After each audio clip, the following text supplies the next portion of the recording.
Hey everyone, welcome to this video. If you are starting a website and wondering which hosting plan is best for beginner, in this video I will help you to choose perfect plan, especially if you are new.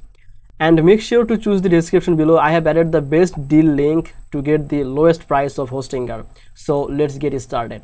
Hostinger gives you 3 plans.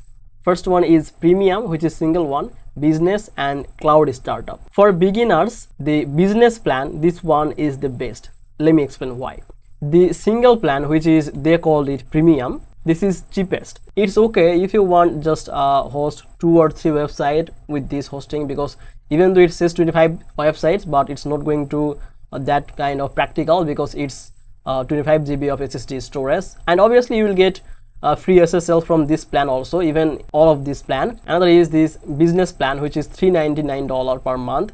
In this plan you can host 25 of websites, and the plus point is you will get WordPress AI tools and WordPress stacking tool in this plan. And the most premium one is cloud startup. What is cloud startup? Basically your website will host on a cloud storage, which is 100 GB of NVMe storage, and it is the best plan if you want a business website or a blog website where you will get a lot of visitor on your website and it's not going to down your website because it's cloud storage. And your website will host multiple cloud storage. If there is any issue in single storage, then it will run with another storage of cloud. So basically you are going to get the best experience of speed if you choose this plan. And also you will get the priority of support, and you will get a dedicated IP address, and that is why your website will load faster. So if you want to host a small website like a portfolio for maybe your freelancer, or host a landing page, then this basic plan, which they call premium, is enough for you. And if you try WordPress and you think beginning stage of your business,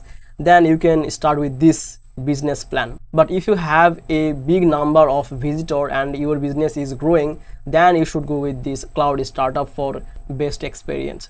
So basically this was the video. I hope now you understand which plan is for you depending on your preferences and need. I hope this video was helped you. Please make sure to like this video and subscribe this channel. I will see you in the next video.